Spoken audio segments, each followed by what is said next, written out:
Tiago, capítulo 4. Ele é exaltado, o Rei é exaltado no céu.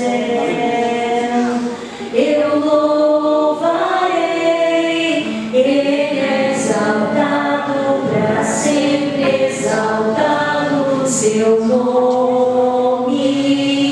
Louvarei.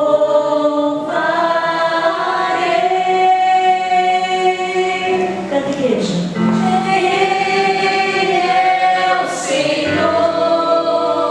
Sua verdade vai sempre reinar. Terra e céu glorificam seu santo nome. Ele é exaltado, o Rei é exaltado nos céus. Aleluia, graças a Deus. Tiago, capítulo 4.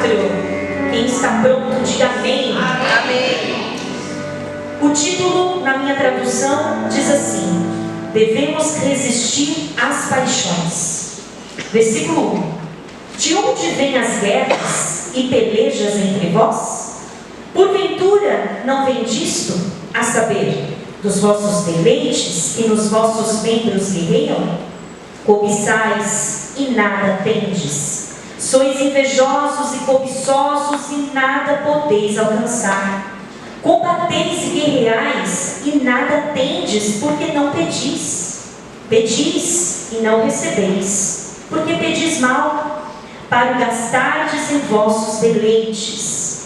Adúlteros e adúlteras, não sabeis vós que a amizade do mundo é inimizade contra Deus?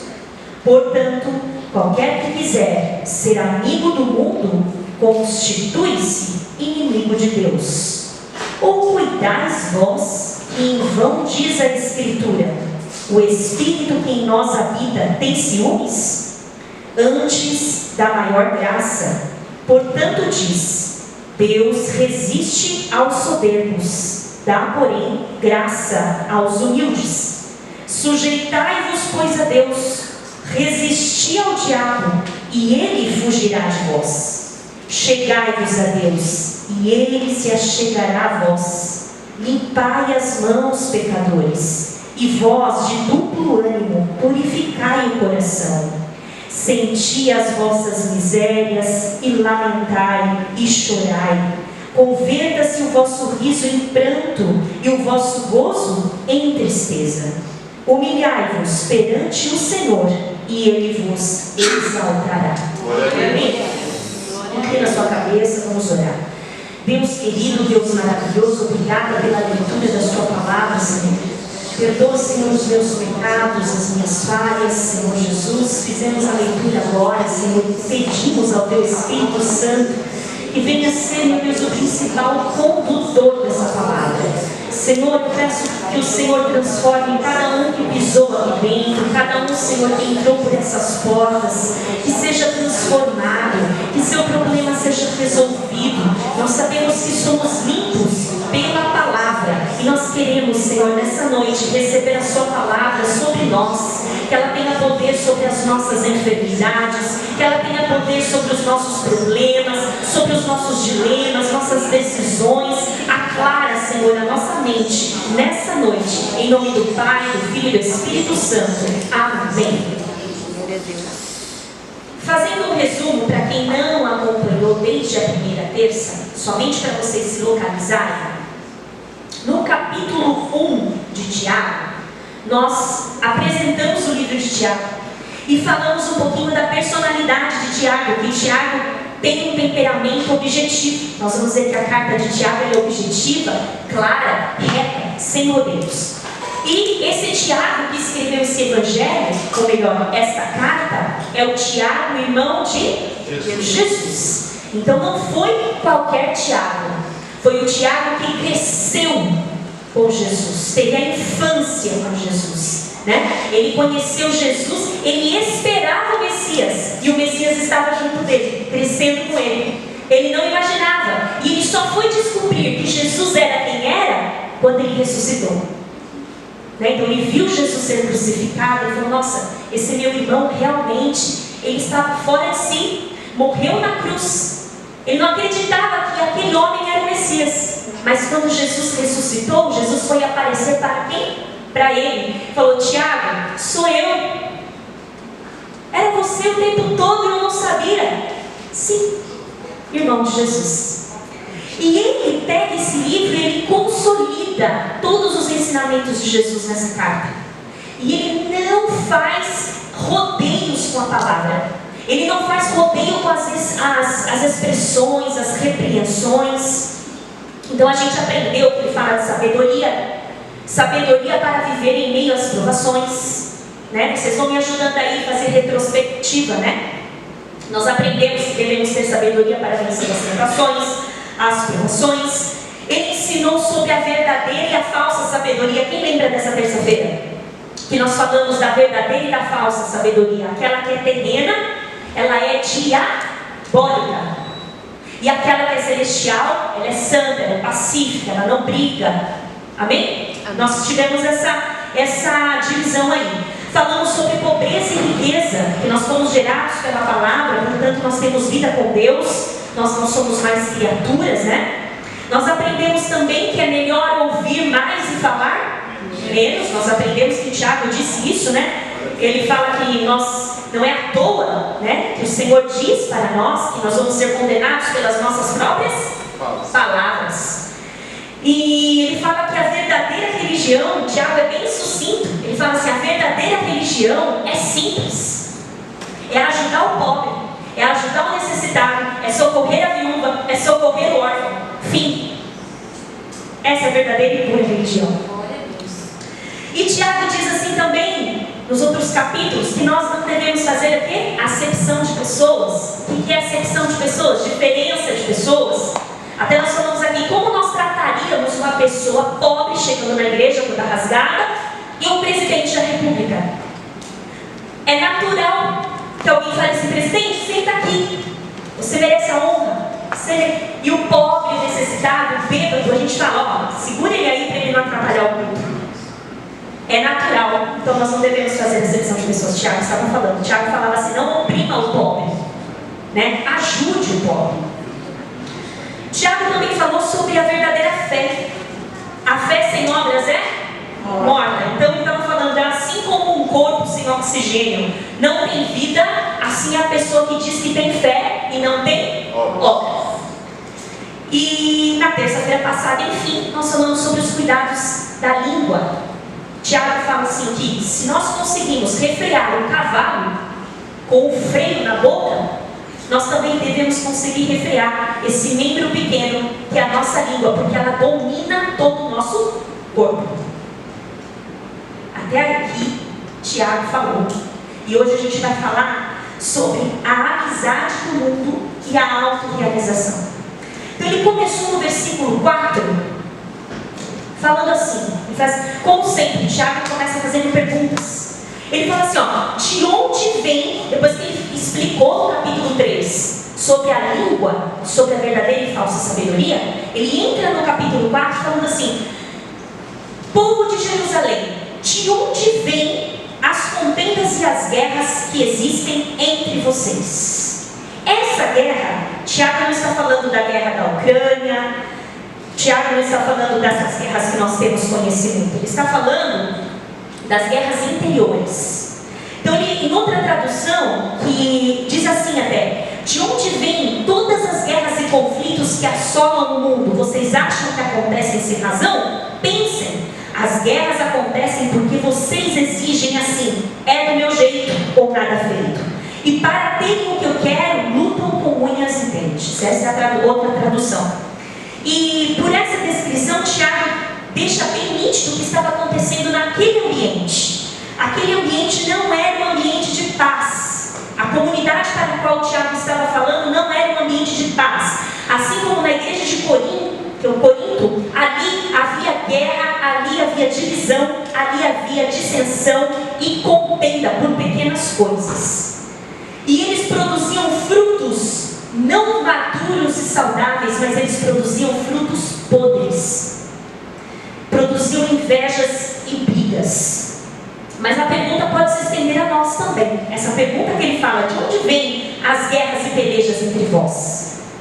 Se nós fizéssemos essa pergunta para nós mesmos, nos dias de hoje, por que nós brigamos tanto?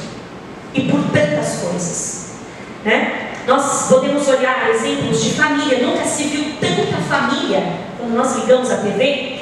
Pai que mata filho, filho que mata pai, cônjuge que incendeia o corpo do outro, que corta em pedaços. Nós nunca vimos isso, né? Irmãos que degladiam outros irmãos. E Tiago deixa meio que claro que enquanto nós damos vazão à briga, Satanás dá gargalhadas do comportamento. E Satanás dá gargalhada da igreja, quando a igreja está envolvida na briga. Porque quando o mundo está envolvido na briga, não é novidade. Mas quando a igreja se envolve na briga, Satanás gargalha. Você tem noção disso? Alguém já ouviu a gargalhada de Satanás? O mundo nos oprime dizendo isso, né? Briga, vai lá, tira satisfações. Esse é o ensinamento do mundo.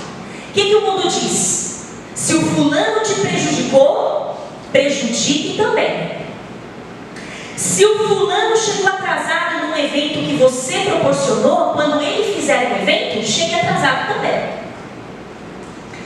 Se o fulano fez pouco caso de você, faça pouco caso dele também. Se o fulano respondeu mal para você, seja mal educado com ele também. Essa é a moeda do mundo. O mundo ensina assim. Se ele falou mal de você, fale mal dele também. Se ele não te cumprimenta, não cumprimenta também. Se ele não te paga em dia, não paga ele também. Se ele te humilha, humilha ele também. Ele precisa sentir o gosto. Se ele te emprestou um objeto e te entregou estragado, empreste dele também, estraga e devolva o estragado. Se o vizinho jogou o lixo no seu portão, pega o seu lixo e joga no portão dele também. E aí, vocês percebem que é uma guerra sem fim? É uma guerra sem fim. Um exemplo disso, levando para uma guerra real, quando o Irã atacou Israel, o que ele disse? Ele disse assim, acabou, é o meu último ataque, não devolva, senão vai ficar difícil. Porque todo mundo quer a última palavra, quer dar a última palavra. Eu falei por último, acabou e eu venci. O que Israel fez? Não vai ficar assim, vai ficar pela minha palavra. E devolveu. Não tem fim quando a gente devolve. Alguém tem que ceder. Em todos os aspectos, alguém vai ter que ceder. Meu Deus. E nós somos ensinados assim. Existem pais que já falam para os seus filhos na escola: olha, você vai levar um lanchinho, não divida com quem não divide com você não. Se você apanhar na escola, bate também. E ele vai crescendo com essa ideia do quê? Ciclo. É um ciclo. Eu preciso sempre devolver. Só que existe uma regra de ouro, que ela bate na nossa cara todos os dias. Essa regra de ouro, quem disse foi Jesus. Ele disse assim, que nós não devemos fazer aos outros o que nós não queremos que façam para nós. Então, aí Tiago vem, de onde então vem essas questões? De onde vem essa briga?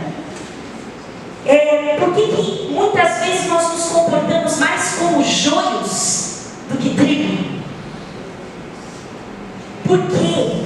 Tiago está perguntando, por que essas questões? De onde vem? Aí Tiago mesmo responde, porque Tiago é assim. Ele dá a reflexão e ele mesmo responde, já sei, isso vem de dentro de vocês, do seu coração pecaminoso. Porque você atende o seu desejo, o seu prazer. O seu coração é enganoso, você se inclina para o seu coração, logo você vai fazer o que o seu coração ordena. Portanto, as guerras e as brigas vêm das suas próprias paixões. Quando ele fala isso, ele não está só ordenando os irmãos ali, ele repreendendo, ele está se colocando. O crente, ele não deve ser dominado pelo prazer. O mundo é dominado pelo prazer. Certo, Bruno? Você vive todo dia. O mundo é dominado pelo prazer. Só que quem vive assim é incrédulo e é escravo da sua vontade. E ser escravo da sua vontade é não poder resisti-las. Sabe? Então, cede o tempo todo para se autoagradar, se auto-mimar. E Tiago está se referindo aos nossos membros. Quando ele fala assim, essa guerra acontece nos seus membros, ele não está falando assim, o membro, igreja. Ele está falando dos nossos membros que nós usamos para pecar. Quais são os membros que nós usamos para pecar? Os olhos, a boca, as mãos. Então ele está falando assim, esses membros seus, eles são coordenados pelos desejos do seu coração. Então eles vão te levar ao pecado. E ele vai tender a atender às suas próprias paixões. E você sempre vai querer sair na vantagem, no lucro. Eu não sou assim. Você nasceu assim. A sua natureza é assim. Basta colocar uma criança de 1 ano com outra criança de 1 ano. Você vai ver que a natureza é assim. Um tapa leva 2. É natural. Arranca uma chupeta, arranca a sua também. E quem ensinou? Ninguém. É natural. E Tiago está falando, vocês chegam até matar com unhas e dentes quando o assunto é o seu prazer, o seu deleite, a sua vontade. Passa por cima de tudo, de algum jeito. E não é à toa, que Paulo, ele fala o seguinte em Romanos 6. Assim também vós, considerai-vos certamente mortos para o pecado, mas vivos para Deus, em Cristo Jesus, nosso Senhor. Não reine o pecado em vosso corpo mortal, para lhe obedecerdes em suas concupiscências, nem tampouco apresenteis os vossos membros ao pecado por instrumento de iniquidade. O que Paulo está falando aqui? Para você, o que o morto faz? Nada. Paulo está falando que nós devemos ser como mortos diante do pecado, inertes. O pecado está passando, eu estou morta para o pecado. O pecado está me tentando, eu estou morta para o pecado. Mas estou viva para Deus. Aleluia. Paulo está falando assim para ele, que as pessoas entregam os membros dela para o pecado. As mãos, os olhos, a boca, os ouvidos, as pernas. Mas Paulo está falando, mas para quem está morto para o pecado, ele entrega para ser instrumento não de iniquidade, mas de Deus. Tudo nele vai louvar a Deus. Todos os membros dele vão louvar a Deus. Porque Paulo termina dizendo assim, porque o pecado não terá mais domínio sobre vós. Glória a Deus. Você não é mais escravo do pecado, da sua própria vontade. Isso quer dizer aqui o quê? Quando eu fortaleço o meu desejo, a minha paixão, o próximo passo é o pecado da cobiça. Entende como que é devagar? Quando eu fortaleço a minha vontade, pode ser pequena hoje, o próximo passo é o pecado da cobiça, que é o 10º mandamento, não cobiçares nada. E o que é cobiça, Querer o que o outro tem. Ser o que o outro é, sendo que Deus fez a gente único. Não há ninguém no mundo que possua a mesma identidade que você, nem a sua digital.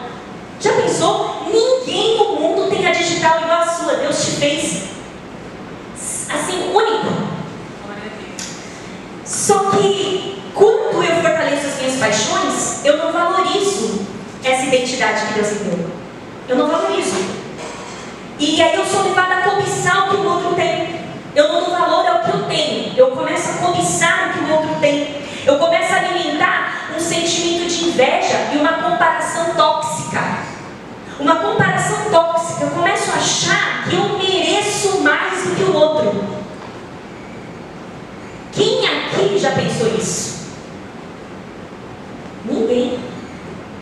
Você nunca pensou assim, eu mereço mais que ele, estudei mais que ele. Claro, irmãos? Claro. E nós aprendemos com o mundo que a gente merece, né? Trabalhei duro, por isso mereço gastar meu salário em tudo que eu amo. Passei muito estresse hoje, por isso eu vou comer. Eu mereço. A gente é assim, né? Eu mereço. Eu mereço atenção, eu mereço estar no centro, eu mereço ser premiado, eu mereço ser elogiado, eu mereço ser enxergado. E o mundo sempre diz, isso aí, você merece, ame-se, adore-se. Só que o fim de tudo isso é frustração. Por quê? Porque vai produzindo uma tristeza. Tiago está falando assim, ó, vocês buscam e nunca conquistam nada. Porque há um vazio, há um preenchimento que só Deus pode dar. Aí ele fala assim, que quem vive assim é porque é entregue aos seus próprios prazeres, aos seus próprios deleites, e passará a vida inteira lutando e nunca vai obter nada. Por isso que ele fala assim, ó, cobiçais e nada tendes. Você só fica olhando o outro, mas você não conquista nada. Você só fica olhando a conquista do outro, mas você mesmo não consegue fazer a sua própria história. Ele fala assim, cobiçais e nada tendes. Aí ele diz assim, por quê? Porque sois invejosos e cobiçosos e não podeis alcançar. Quem aqui um dia já dobrou o joelho e confessou o pecado da inveja? A inveja é um pecado de estimação. Ela é aceitável. Ninguém vê. É só você e Deus. Por isso que Deus espera que o servo dele, que sabe que o seu coração está se inclinando por uma inveja, dobre os joelhos e fale, Senhor, eu estou invejando, me perdoa pelo pecado da inveja. Glória a Deus. É duro fazer isso? Sim. Claro que é. Senhor, me perdoe porque eu estou cobiçando. E aqui essa cobiça não é assim, é só a mulher do próximo, o homem do próximo. Não. O bem do próximo, a grama do próximo, o carro do próximo, o sapato do próximo, a roupa do próximo, tudo do próximo, o próximo. O invejoso, ele não quer o que você tem, ele quer ser você. Por isso que fala que a inveja apodrece os ossos. Porque a pessoa não vive a vida dela.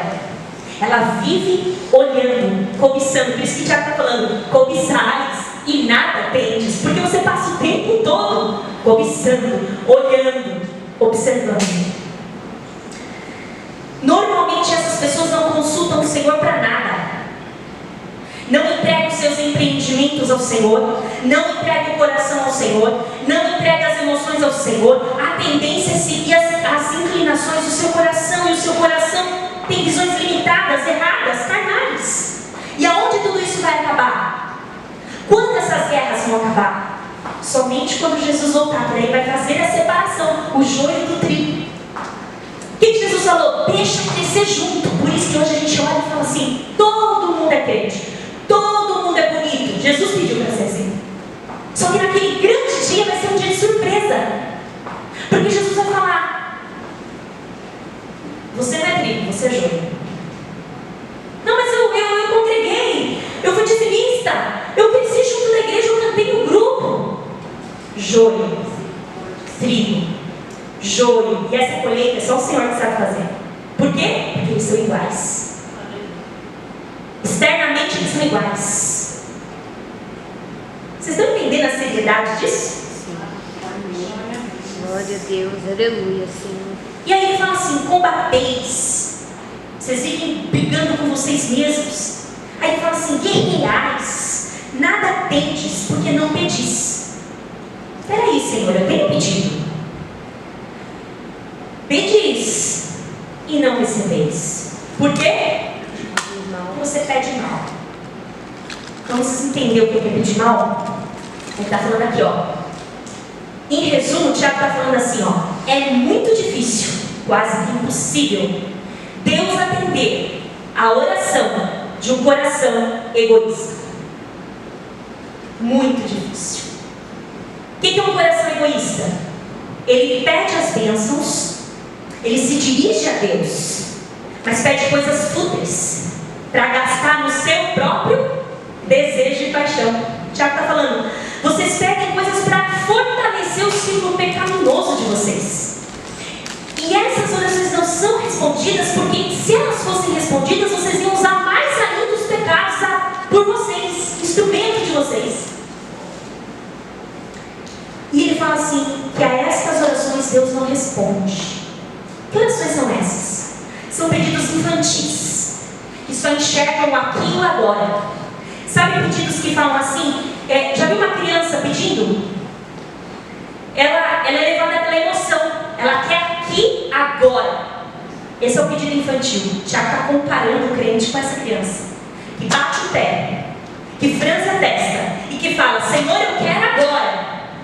São, na maioria das vezes, pedidos sem sabedoria, pedidos teimosos.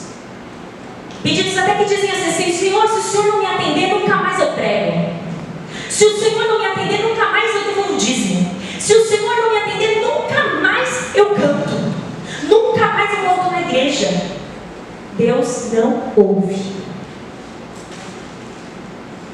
São orações que tem pedidos que, se Deus responder, vai ser para desonra de Deus. É para envergonhar o Evangelho. Então Deus não responde. Tudo que não é para a honra de Deus, para a glória de Deus, Deus não vai responder. São rejeitadas pelo Senhor. E de onde vem esse pedido? Essa coisa toda? A gente volta para uma palavrinha que a gente sempre fala aqui. Motivação. Qual que é a motivação do seu pedido? Por que você quer receber? Qual que é a motivação? Tem gente que quer receber, por exemplo, Senhor, eu queria tanto um carro, como a Cris mesmo falou aqui, para usar na sua obra, né? E Deus atendeu. Mas tem pessoas que Deus não atende por quê? Eu quero um carro para as pessoas verem que eu dei a volta por cima. Eu quero um carro para as pessoas verem como eu prosperei. Para as pessoas falarem, ó, quem te viu passar na prova e não te ajudou, vai ver você na bênção e vai se arrepender. E aí Deus não dá. Porque você não está glorificando a Deus, você está desonrando a Deus. E quem conhece a motivação senão você mesmo? Pastor não conhece, eu não conheço, sua esposa não conhece, seu marido não conhece a sua motivação. É só você. Por que você está pedindo isso? E de vez em quando a gente tem que sondar o coração. Por que eu estou orando isso? Qual que é o objetivo dessa minha oração? Por que eu quero tanto isso? E a oração respondida, então qual que é a oração respondida? É aquela que está alinhada com a vontade de Deus. É aquela que não contradiz a palavra de Deus. Porque se eu ler a palavra de Deus, eu vou encontrar promessas. Eu posso orar as promessas, e essas promessas vão se cumprir na minha vida, porque é a palavra de Deus. Aleluia. Quando as guerras internas começam a ganhar terreno, a gente começa a dar vazão, está faltando oração para nós. Precisa orar mais. Ah, mas Deus é contra o prazer, então? Tudo que traz prazer é pecado? Não. O Senhor está falando assim, ó. Quer comais, quer bebais. E esse quer comais, quer bebais, Paulo englobou tudo. Quer casais, namorais, noivais, viajais, dirigir, tudo, fazei tudo. Mas fazer para quê? Para a glória de Deus. Para a glória de Deus. Se não é para a glória de Deus, motivação errada. Isso é doutrina. Isso é doutrina. Aí no versículo 4, ele dá uma de João Batista. Ele fala assim, ó, adúlteros e adúlteras. Não sabeis vós que a amizade do mundo é inimizade contra Deus? O que ele está falando aqui? Nós vivemos num mundo anti-Deus. Não é verdade? Ele está corrompido. Ele anda na contramão da palavra de Deus, da vontade de Deus. O mundo, ele não só viola a palavra de Deus e os seus princípios, mas ele zomba da palavra de Deus. Lá em Provérbios está falando que certamente Deus escarnecerá dos escarnecedores, mas dará graça aos mansos, aos humildes. Gente, Deus tem agenda marcada para todos aqueles que zombam da palavra dele. Deus tem uma agenda. Ele diz assim, ó, certamente, Deus zombará dos zombadores. Gente, certamente Deus vai zombar do zombador. Se o zombador soubesse disso, nunca mais ele faria chacota com a palavra de Deus. Nunca mais ele faria piada com a palavra de Deus. Nunca mais ele zombaria da palavra de Deus. Por quê? Deus tem uma agenda com ele, um encontro marcado. Só que existe uma certa facilidade, da raça humana ser influenciada pelo mundo. Os nossos desejos, nossa paixão, o ser humano no geral, ele é influenciado. E rapidamente, ele se adequa, ele se adapta. E rapidamente o ser humano se esquece do Criador, que deveria ser o centro da adoração dele. Então nós nos apegamos muito fácil a bens, a coisas, Nós nos apegamos muito fácil às coisas e não às pessoas, Nós usamos as pessoas e amamos as coisas. Essa é a nossa regra. E um exemplo prático de como nós mudamos rápido, nós nos adaptamos rapidamente, é quando a gente viaja, A gente viaja, a gente chega num outro estado, aquele outro estado tem um sotaque, tem uma comida diferente. No começo o seu paladar estranha, mas logo você fala, gostei dessa comida. E você passou uma semaninha e você já está falando igual a eles, vestindo como eles, andando como eles, sem querer, porque o ser humano é adaptável, facilmente adaptável. E assim é a amizade com o mundo. O mundo, ele devagar, ele prega a discórdia. O que acontece com as pessoas? Discórdia é normal, é direito. Prega a inveja, tem que almejar, tem que invejar, é normal. Prega a cobiça, vamos cobiçar. Prega o aborto, já não é mais um problema. Defende a mentira, defende tanto a mentira que a mentira já está dentro da igreja, no púlpito. Em algumas igrejas a mentira não vem daqui para cá, é daqui para aí. Está feio o negócio. E no começo nós estranhamos, mas depois as coisas vão se encaixando e a raça humana vai assimilando os valores, as pessoas então acabam se tornando amigas daquele ambiente. Não é mais um ambiente hostil, é uma amiga. Existem maneiras dignas de viver nesse mundo e ser amigo de Deus ainda. Por quê? Porque enquanto nós vivemos nesse mundo, nós temos que trabalhar, nós temos que ter família, nós temos que tocar a nossa vida. O que o Senhor está falando aqui é que tem formas de nós vivermos nessa terra e continuarmos amigos de Deus e inimigos do mundo. E não o contrário. E quando nós fazemos o contrário, Tiago está falando que nós somos adúlteros.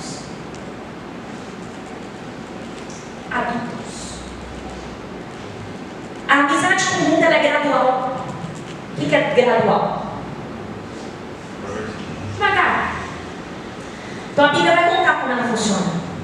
Pode levar meses, pode levar anos. Você fala, não, mas isso não me influencia, imagina, eu não sou assim, eu não sou influenciado.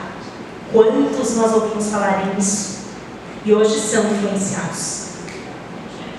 Primeiro você se torna amigo do mundo, se muda para a cidade, A cidade começa a ser legal, a comida começa a ser bacana, o linguajar já não é tão estranho, aquilo que você achava feio já não é mais, aquilo que você achava brega não é mais. Aí depois você é contaminado por ele, começa a usar o que ele usa, influenciado.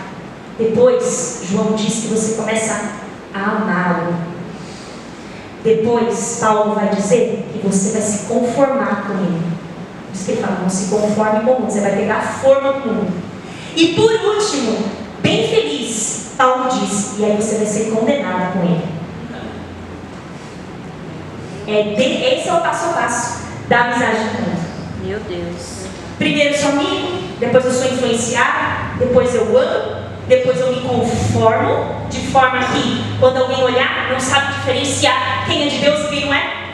Nossa, eu não sei mais quem é crente e quem não é ali. Quando chegar nesse ponto, já se conformou. E por último, vai ser condenado com a manada. Aquele que coloca a esperança no mundo caído, nas suas autoridades, coloca o seu coração nos bens, coloca o seu coração nas coisas do mundo, está em traição e rebelião contra Deus. que Tiago está falando? Vocês são adultos. Tiago está comparando, porque ele fala assim: o que é o adultério, né, irmãos? Adultério, o que é o adultério?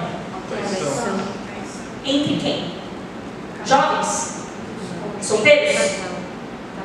Casados? Relações extraconjugais? É isso?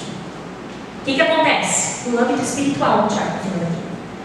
Aí está falando que são crentes que estão dentro da igreja, mas vivem flertando com o mundo, vivem paquerando o mundo, vivem se apaixonando pelos atrativos do mundo, pouco a pouco. Quando o homem e a mulher nascem de novo, seu coração é o quê? Renovado, suas vontades são redimidas. A vontade não manda mais no homem quando ele é servo de Deus, ele manda na vontade. O prazer não manda no homem, o homem manda no prazer. Quando ele é redimido, quando ele nasceu no Senhor. É fácil isso? É domínio. Tiago está falando isso. E aí, quando a vontade dele é redimida, ele faz uma aliança com Cristo. E essa aliança é praticamente o quê? O casamento. E esse amor pelo mundo, ele vai acontecer devagar. Mas ele é construído através de pequenas concessões. Pequenas exceções, pequenas aberturas, pequenos nada a ver. E quando você perceber, você já está tão enlameado. O que é enlameado? Cheio de lama, que você não vai conseguir. Quem insiste em ser amigo do mundo, já está assinando que é inimigo de Deus. Quem é amigo de Deus ama o que Deus ama e aborrece o que Deus aborrece. Não tem como ser amigo de Deus e ser amigo do mundo ao mesmo tempo. Não dá. Toda escolha tem uma renúncia. É ou não é? Quando eu escolho um, eu deixo de escolher o outro. É natural. Quanto mais amigo do mundo, mais distante da vontade de Deus. Quem ama esse mundo é insaciável. Nunca tem fim o que ele quer. Ele sempre quer mais. Seu coração está preso, está arraigado, está abraçado com as coisas do mundo, apegado. Ele defende o mundo. E quanto mais defensor do mundo, menos tempo para Deus, menos amor por Deus. E não é possível cantar com poder, pregar com poder, orar com poder, se nós amarmos o mundo, continuarmos amando o mundo. O que a gente vê hoje? Crentes com dupla identidade. No final de semana, a gente olha as redes sociais, eles estão o quê? Propagando Cristo. Vai na minha igreja, é culto, e durante a semana, eles estão tirando fotos sensuais. E durante a semana, eles estão colocando músicas, funks e todas as outras coisas de fundo nas suas fotos. São dupla identidade. Não se decidiram. No final de semana, nós encontramos eles aqui cantando, louvando, adorando. Essa casa é sua, entra, faz morada. E na segunda-feira vem uma chave. Uma chave que essa pessoa parece que nunca viu Jesus, nunca veio aqui na frente, nunca se rendeu a Cristo. E Tiago está falando, não existe isso. Tiago está falando aqui, não existe isso. A amizade do mundo é inimizade com Deus. A amizade com o mundo conduzirá o crente pouco a pouco à apostasia. O que é apostasia? O que é apostatar? Abandonar a fé. Você acha que o crente acorda de manhã e fala assim: não sou mais crente? Não. Não, é um passo a passo, pode levar anos. Ele pode ser um crente de 50 anos, se ele não vigiar e apostar da fé. Um dia ele acorda e fala assim: não vou mais, não quero mais, não acredito mais, não creio mais. Tiago está falando que isso é uma questão de tempo praticamente. E a apostasia já estava prevista por Deus. Veja que os hebreus, mesmo vendo os milagres ali no Egito, se apostataram da fé, adoraram o bezerro de ouro. Mesmo vendo o mar se abrindo, maná descendo, Deus falando, tremendo o monte, adoraram o bezerro, apostataram da fé. Se aconteceu com os hebreus, ouviram a voz de Deus, o que dirá conosco, que estamos aqui na casa do Senhor, dia a dia ouvindo a palavra do Senhor, mas que não produz o efeito. No versículo 5, ele faz outra pergunta. Ele fala assim: o espírito que em nós habita tem ciúmes? Gente, o que ele está falando aqui, ó? Em outras traduções ele fala que esse ciúmes é zelo. Ele está falando que Deus não abre mão facilmente de um amigo.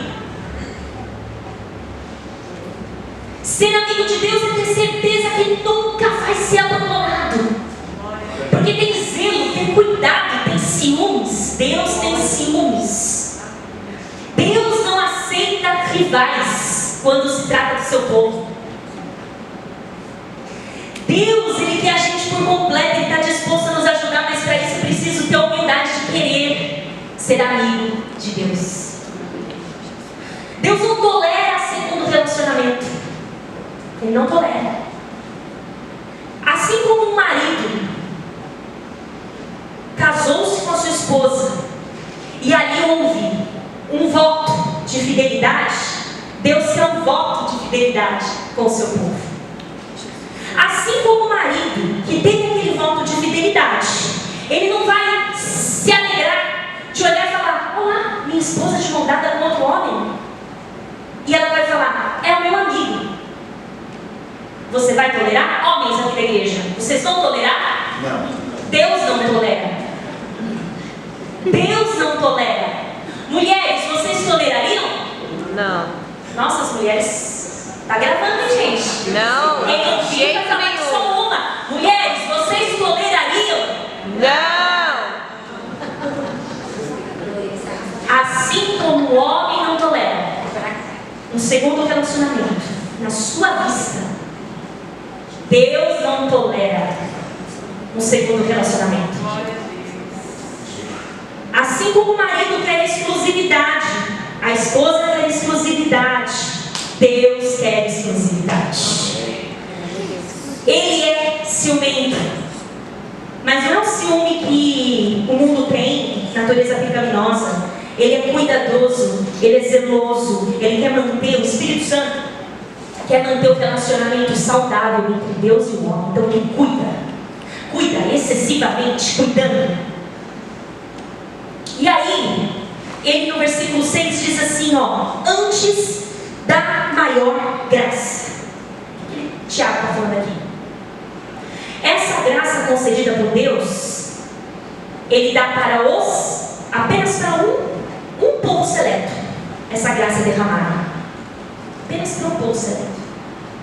Somente para aqueles que são humildes. A graça é só para os humildes. Os humildes receberão maior porção da graça. Porque primeiro, como eu sei que ele vai receber porção? Porque primeiro ele ora. Só ora quem é humilde. Quem não é humilde não precisa de nada. É autossuficiente. É autorrealizado. Ele conquistou tudo com a sua própria mão. Ele não reconhece a sua miséria. Ele não ora por gratidão. Nada disso. Ele não sente que ele tem que agradecer. As pessoas, elas planejam se desenvolver profissionalmente, se casar, estudar, formar, ter carro, casa própria, crescer no ministério. E isso não está errado. Todas essas coisas são legítimas. Mas elas são pecaminosas quando elas vêm acima de Deus. Entende? Tudo tem o seu lugar. Tudo tem uma hierarquia. E Deus está no topo. Ele tem que estar no topo. Deus não se agrada de pessoas que são autossuficientes, que elas colocam os seus sonhos em primeiro plano, a qualquer custo, custe o que custar. E aí ela tira. Por que isso não é bom? Por que o Tiago está falando que não é bom? Porque quando você coloca o seu sonho em primeiro lugar, você tira Deus do trono do seu coração. E lá você coloca você. O reizinho mandou. Qualquer realização e conquista que nós tenhamos alcançado foi graças a Deus. Qualquer coisa. Chegar aqui é graça de Deus. Adorar a Deus é graça de Deus. Até para você orar é graça de Deus. Porque se Deus não te der graça, você não ora. Não adianta, não tem forças. Verdade. Tudo é graça. Tudo é graça de Deus. Quando a realização e a conquista acontecem sem Deus, elas não duram.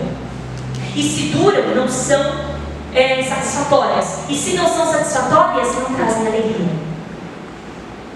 Não é à toa que Jesus disse assim, bem-aventurado os humildes de espírito, porque deles é o quê?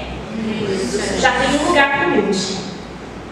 Jesus falou assim, feliz é o humilde. Ele tem um lugar lá no céu. Jesus falou, está reservado aqui, em Mateus 5, no Sermão do Monte. Ele fala assim, que as pessoas humildes têm um lugar especial. Somente Deus é capaz de conhecer uma pessoa humilde. Ao nos humilharmos, nós estamos descartando diante de Deus, nós estamos nos despindo diante de Deus de todo título, de todo elogio que o mundo nos colocou. Nós estamos colocando diante de Deus que nós nada somos. Isso é humilhar-se perante Deus. Qualquer conhecimento que nós pensamos ter, qualquer conquista que nós pensamos, quem nós pensamos ser, nós nos despimos na hora que nós estamos em oração diante do Senhor. E foi assim que Daniel fez. Quando Daniel terminou a oração, o anjo chegou e falou, Daniel, eu vim por causa das suas palavras. Glória a Deus. E aí Tiago diz, Deus resiste aos soberbos. O que é resistir? O que vocês acham que é essa frase? Deus resiste aos soberbos. Não atender? O que mais? Não cede. Não cede? O que mais? Deus resiste aos soberbos. Ignora. Simplesmente Deus odeia.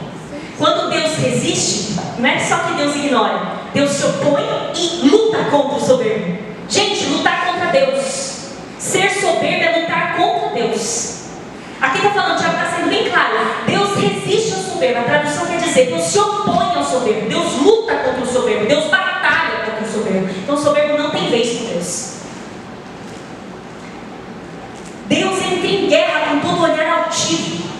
E por fim ele envia juízo sobre o soberbo. E aí ele fala assim,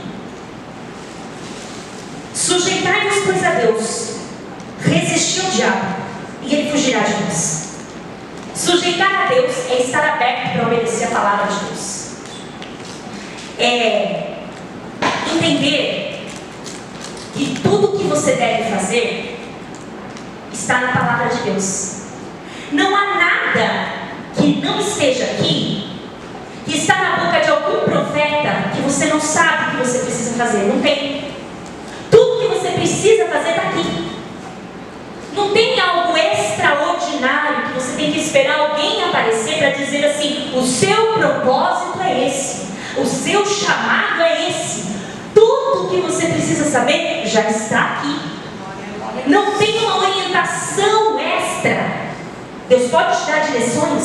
Sim. Mas quando você quer saber assim, Senhor, o que eu devo fazer? Tem algo novo? Deus falou, não. Tudo que eu quero está aqui.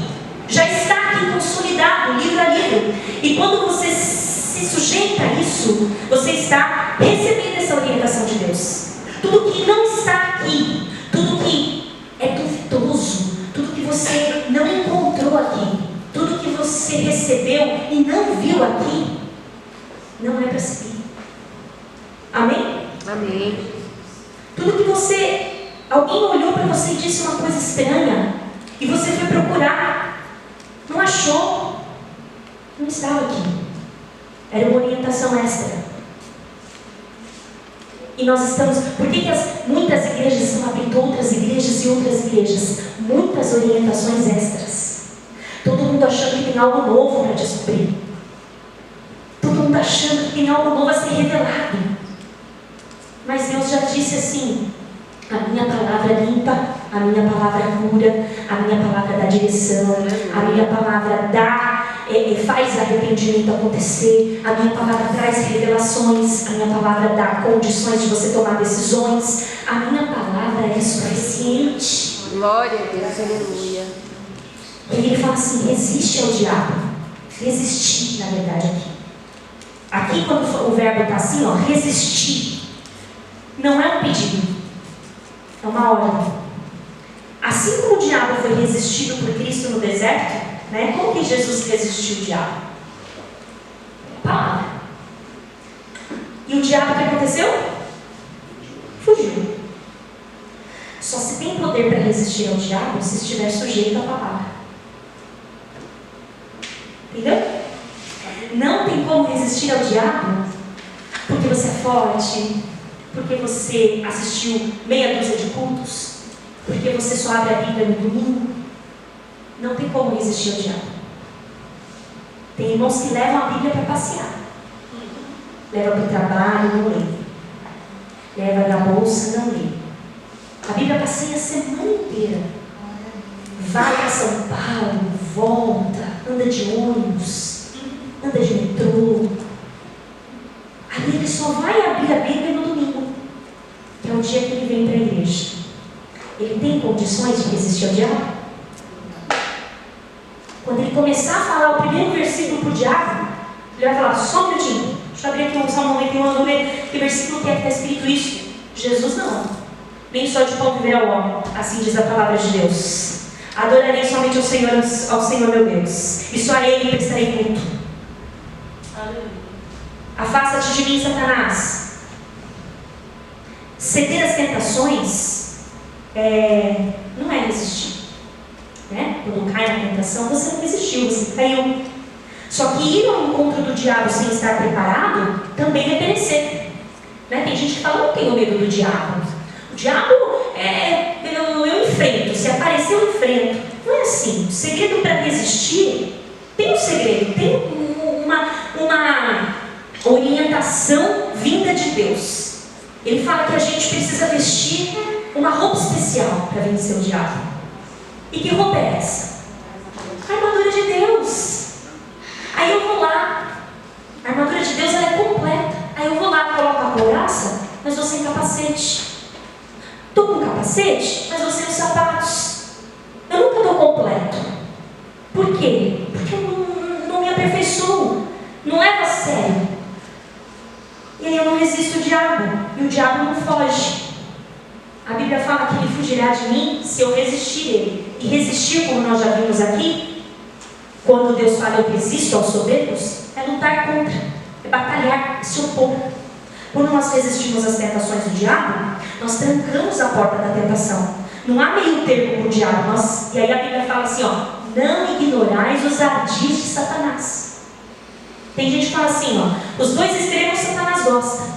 Tanto aquele que fala Satanás não existe, e tanto aquele que vê Satanás em tudo. Cai um copo, foi Satanás. Cai um pano, foi o diabo. Bate a janela, é a legião. Ou alguém vem e fala assim: Satanás me visitou essa noite, nós tivemos uma batalha. Isso não existe. Imagina, Satanás não existe. Então ele ama os dois extremos: aquele que não crê nele e aquele que crê demais, que dá o microfone para ele falar. O que você quer fazer com ela? Uma certa vez numa igreja, ele falou assim: eu gosto dessa igreja. Falou na boca da mulher: e por que você gosta dessa igreja? Essa igreja tem pecado? Não, essa igreja me dá oportunidade. Meu Deus. Tem oportunidade. É honra. Porque era um atrativo, um evento, né? Dá o microfone na boca, vamos ouvir o que ele tem para falar, sendo que ele é mentiroso. Olha só, gente. E nós estávamos ali querendo ouvir o diabo falar uma coisa que é mentira. Uma vez em outra igreja, eu estava presente neste culto, eu era mais novinha, e aí tinha um irmão que ele estava ali totalmente envolvido na expulsão de demônios, e aí uma pessoa acabou manifestando ali na frente, e ele mandou a igreja ficar em silêncio, nós ficamos, e ele começou a entrevistar e falar: quem tem pecado aqui? Ai, tem gente em pecado aqui. Quem não sabe, né, irmãos? tem gente em pecado na igreja, né? A igreja é um lugar, saiba você, se você não sabe, a igreja é o lugar que mais tem pecadores. Tá? É por isso que a gente está aqui, pedindo ao Senhor, nos limpa, nos purifica. Senhor, não é perfeição. E aí a igreja lotada, e ele disse: o que tem errado aqui? Tem gente em pecado aqui. Vamos ouvir, igreja. Deus, o diabo vai falar quem está em pecado aqui agora. Aí o irmão pôs o microfone na boca dele: quem está em pecado aqui? Aí ele gargalhou e falou: você. Meu Deus. Sabe o que o irmão falou? Não vamos acreditar, ele é mentiroso! Mentiroso! A igreja ficou sem ação. Não sabia se expulsava, se dava glória a Deus ou se dava risada. Vamos expulsar, não podemos ficar dando ouvido para Satanás, não. Logo ele caiu. Hoje eu encontro com ele.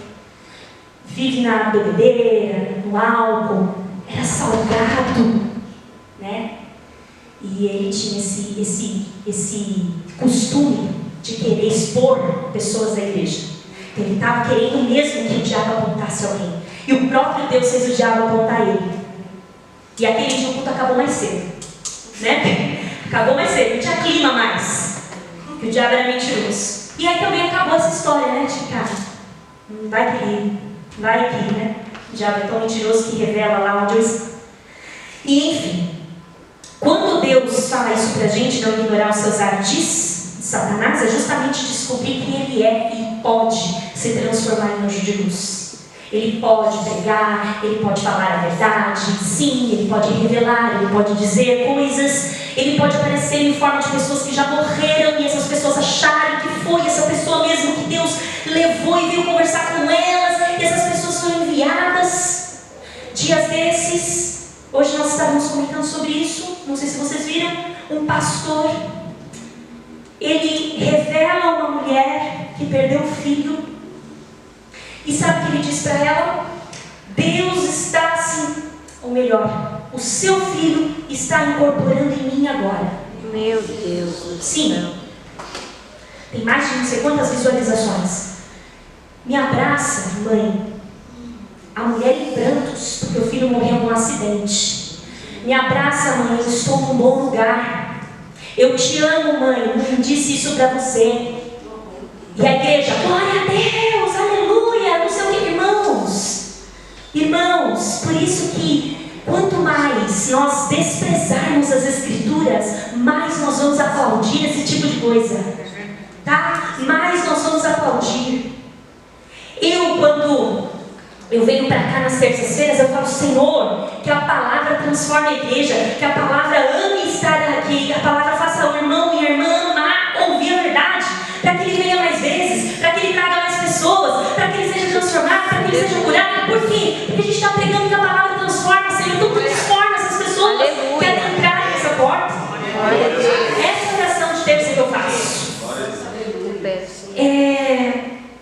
E aí Tiago diz assim: achegai-vos a Deus e Ele chegará a vós. Porque, irmãos, se Deus não quisesse se achegar para você, você se achegar a mim, eu me achego até você. Dá um passo que eu dou um passo. Ele fala assim: aproxime-se de mim, estreite um relacionamento comigo. E como eu faço isso? Quando eu leio a palavra, quando eu estudo a palavra, quando eu estou aqui num dia de culto de palavra, porque eu só vou ouvir palavra. A gente fala assim: não vou, porque assim não tem louvor, não tem oportunidade, é muito chato. É 1 hora de palavra. Glória a Deus. Por quê? Porque é banho. É banho. Vai tirando os carrapichos, vai tirando os espinhos, as lamas. É necessário. Bate em um, não bate em outro, alfineta um, alfineta outro, mas no final todo mundo sai limpo. Glória a Deus. Aleluia. Porque esse é o papel da palavra. Aí ele fala assim: alimpai as mãos dos pecadores.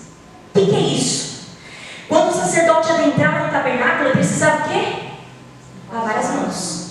Aqui, quando nós ouvimos a palavra, o Senhor lava as nossas mãos, o Senhor lava a nossa cabeça, o Senhor lava o nosso corpo, os nossos pés, tudo sai limpo pela palavra. Aleluia. E quando Ele lava nossas mãos, nós declaramos que essa mão aqui, e esse corpo todo, e esses membros todos são dedicados a Deus para fazer a boa obra, e nada mais que isso. Glória a Deus.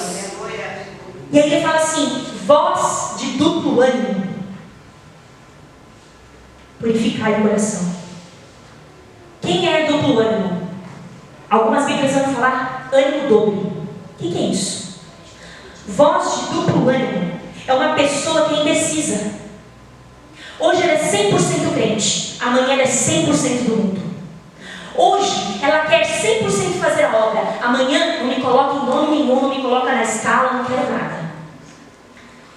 Ela vive de galho em galho, ela vaga de igreja em igreja, ela vive baseada em achismos e ela anda conforme a opinião dos outros. Ela não vive conforme a opinião de Deus, ela vive conforme a opinião dos outros. Isso é o ânimo dobre. Aí ele fala assim: voz de ânimo dobre, purificai os vossos corações. Como se purifica o coração, irmãos? Através da palavra. O salmista diz assim: Senhor, quem habitará no seu tabernáculo? Ele mesmo responde. Quem sabe esse salmo? Aquele que é limpo de mãos e puro de coração. E aí ele fala assim para terminar: senti as vossas misérias e chorai, lamentai, converta o vosso riso em pranto e o vosso gozo em tristeza. Bem-aventurados que choram, eles serão consolados, não é isso? Esse choro que Tiago está falando, não é um choro assim, de tristeza por qualquer coisa. Esse choro que Tiago está falando é quando o pecador reconhece que ele é miserável. Esse é o choro que ele está falando aqui. É aquele choro que quando você dobra os seus joelhos e fala assim: por que Jesus me ama, hein? Como eu sou pecador, como eu sou miserável, eu sou lixo, mas Ele me ama. E o Senhor fala: esse choro tem consolo. Aleluia. Glória a Deus. Esse choro, e acho que estava tendo uma coisa que o povo estava levando na brincadeira, sabe? Porque Tiago fica bravo aqui. Ele fala assim: ó, converta o vosso riso em pranto. Tipo assim, para de rir. Para de rir. Tiago falou isso. Ele falou: converta, para de rir. Converta o vosso riso em pranto. Em outras palavras, você está rindo por quê? Tiago ficou bravo. Você está rindo por quê? Você está desvalorizando o ensinamento do Senhor? Não está reconhecendo a necessidade de arrependimento? Você está rindo por quê? Converta seu riso em tristeza, em choro, pranteia a sua miséria, reconheça que você não é nada. Tiago está falando isso. Oh, Deus maravilhoso. Aleluia. Jesus. Olha para vocês, olhem para a vida de vocês. Vocês chegaram aqui sozinhos? Chorem e lamentem pelo pecado de vocês. Parem de rir. E Deus ama um quebrantamento de coração. E aí, por fim, ele termina assim: humilhai-vos perante o Senhor, e Ele vos exaltará. Em outras palavras, nós aprendemos que além do Senhor ouvir o homem humilde, além de o Senhor ter um lugar para o homem humilde, Deus tem graça para ele. Receber graça de Deus é receber vida, é receber vigor, força, estratégia para vencer, para suportar a tentação, para derrotar o diabo, para limpar pecado, para levar arrependimento, mudança de vida. Ser humilde é reconhecer o seu lugar no mundo, no universo. Ser humilde é saber que o sol vai estar lá, estando você bem-humorado ou não, porque você não é nada no universo. Entendeu? Não é por causa de você que o sol está brilhando. A lua vai fazer o papel dela, estando você bravinho ou não. Tiago está falando assim: o mundo não gira ao seu redor. E enquanto você dorme, é um exemplo disso. Você consegue dormir, as coisas fluem, o universo continua funcionando, a órbita, os planetas. Enquanto você dorme, ou seja, o que é você no mundo? E eu só vou entender isso quando eu me ajoelho e me curvo. Orar é a atitude de se humilhar.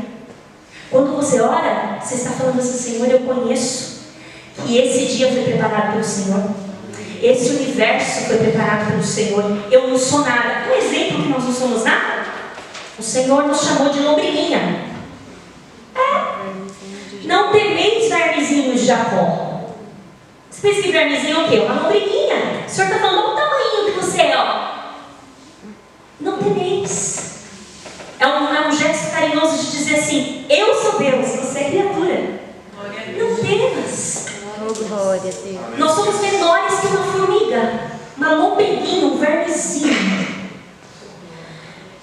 E aí Tiago dá se chacoalhando e fala assim que, em outras palavras, no nosso português claro aqui, nós não somos a última bolacha do pacote, mas Deus tem grande relevância em nós. Apesar de sermos vermezinhos, apesar de sermos aí tão pecadores, o Senhor não fala assim: verme. O Senhor fala assim: não temas, vermezinho, lombriguinha, eu te amo. E aí ele termina, e Pedro reforça, falando assim, ó: humilhai-vos, pois, debaixo da potente mão de Deus, para que a seu tempo Deus vos exalte. O único lugar que tem exaltação é no pé do Senhor. Não é do mundo, não é do título, empresa, chefe, não. A única pessoa que garantiu que vai tirar a gente da humilhação, que a humilhação não é eterna, é Deus. Como que eu começo a minha oração então para se humilhar? A primeira lição é: Pai nosso que estás no céu, santificado seja o seu nome. Esquece um pouco de você.